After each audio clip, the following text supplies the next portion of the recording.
In this video, I'm going to show you how to play Striker the right way, whether you're solo queuing or with a team. Let's get into it. Let's start off talking with when it's best to use Striker. And Striker's ability is using multiple different gadgets, like hard breaches, soft breaches, EMPs, all sorts of things. Because of Striker's versatility, she is a very, very good operator to play, almost no matter the situation. This also makes her a really good solo queue operator since she can really run whatever you need. If you're in a team and have it roll, Striker's typically best for anyone who's running the flex role because of her, versatility.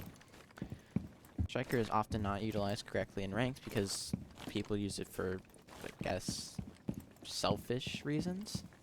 Because of this, it often causes their team to lose the round. You need to be playing as a team, not for yourself. Aside from Striker's ability to use multiple gadgets, she also has a really good kit. For Striker's primary, she has the M4 assault rifle, the M249 LMG, and the SR25 DMR. For her secondary, Striker has a 5.7 USG pistol and the ITA-12S. Now that we've gone over Striker's ability, kit, and role on team, let's get into how you should actually apply Striker. When using Striker, the ideal weapons to use is probably the M4 and the ITA-12S because you got soft reach and really good assault rifle. When choosing the pick Striker, you gotta think about what your team doesn't have rather than what your team has. Does your team have EMPs? Does your team have hard breaches, soft breaches? Do they have grenades and stuns to either push people out of certain spots or to waste utility if they have a Jaeger? Meeting a kitchen as the excited example, and let's say your team doesn't have hard breaches or some sort of EMP or anti-gadget, you're going to end up bringing hard breaches and impacts. You're going to drone yourself in, meaning you're probably going to drone this hallway, probably going to drone up here at T2, and you're probably going to drone right here at T1, or backstairs, and probably right here in this little corner too to make sure no one's hiding.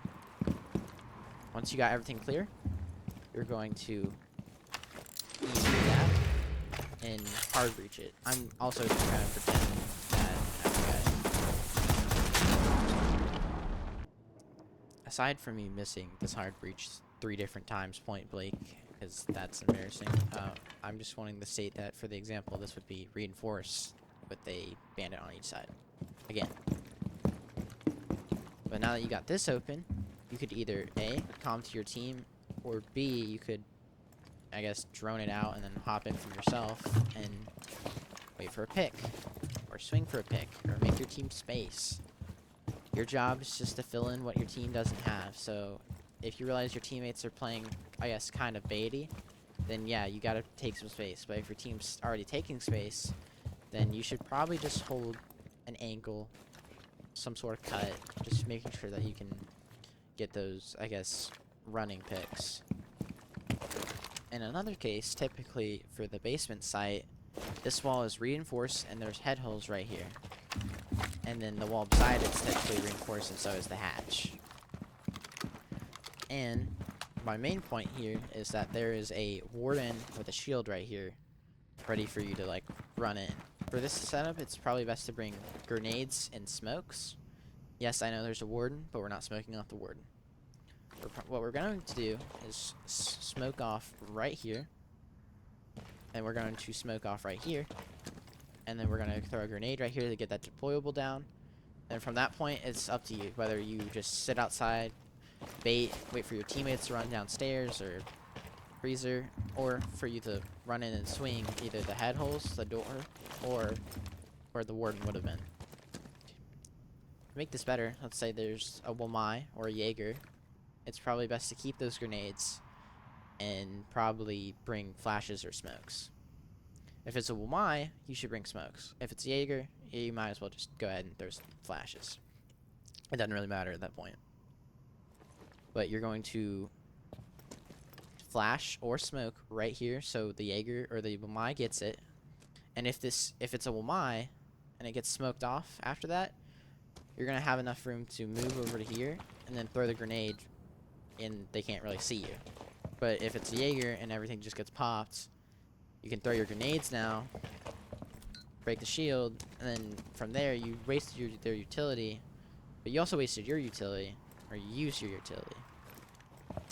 And since you wasted their utility, you can either walk in from here, but you're gonna have to watch out again for the boiler drawer, the E-box, and elbow. And Striker's all about seeing what your team doesn't have and then bringing it with your kit, which at that point makes you a very valuable team player because you have what the team doesn't have. You have the space making ability. That means you shouldn't throw your body at the beginning of the round. You should probably check for spawn peaks, but that goes for you and your team. And you shouldn't just have one kit. Like, you shouldn't just always bring hard breaches and EMPs, because that might not be what your team always needs. You might already have a thermite and thatcher. You have to see what the team doesn't have and see what the enemy team does have. That's what your job is. That's one of the reasons Striker is utilized in Pro League, because she can bring whatever the team needs. Now that I've talked to myself for about an hour, let's get into some clips on how to use Striker. Probably need to hop down. Time to ring some ears. Look out, it's live. Okay, I'm probably gonna smoke off the footholds right here, and maybe... Hold on, let me turn this out first. Oh.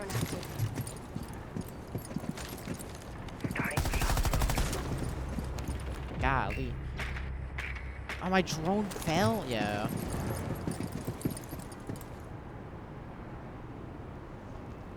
Well.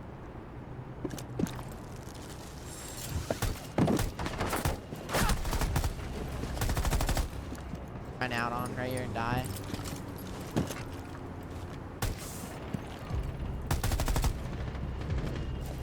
I got him.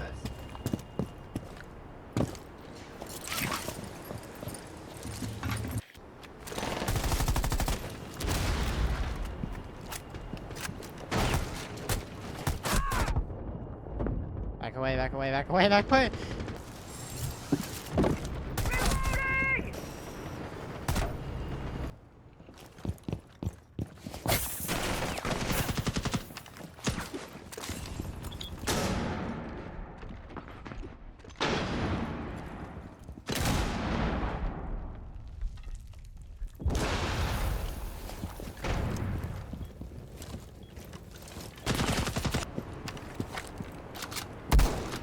Talk your cash after this, I guess.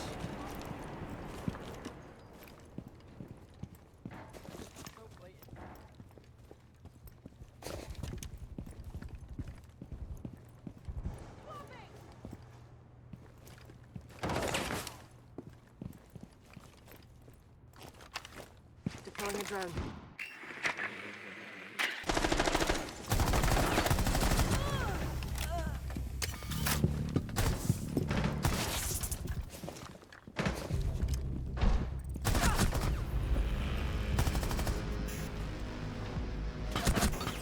Got aim! We'll take it though.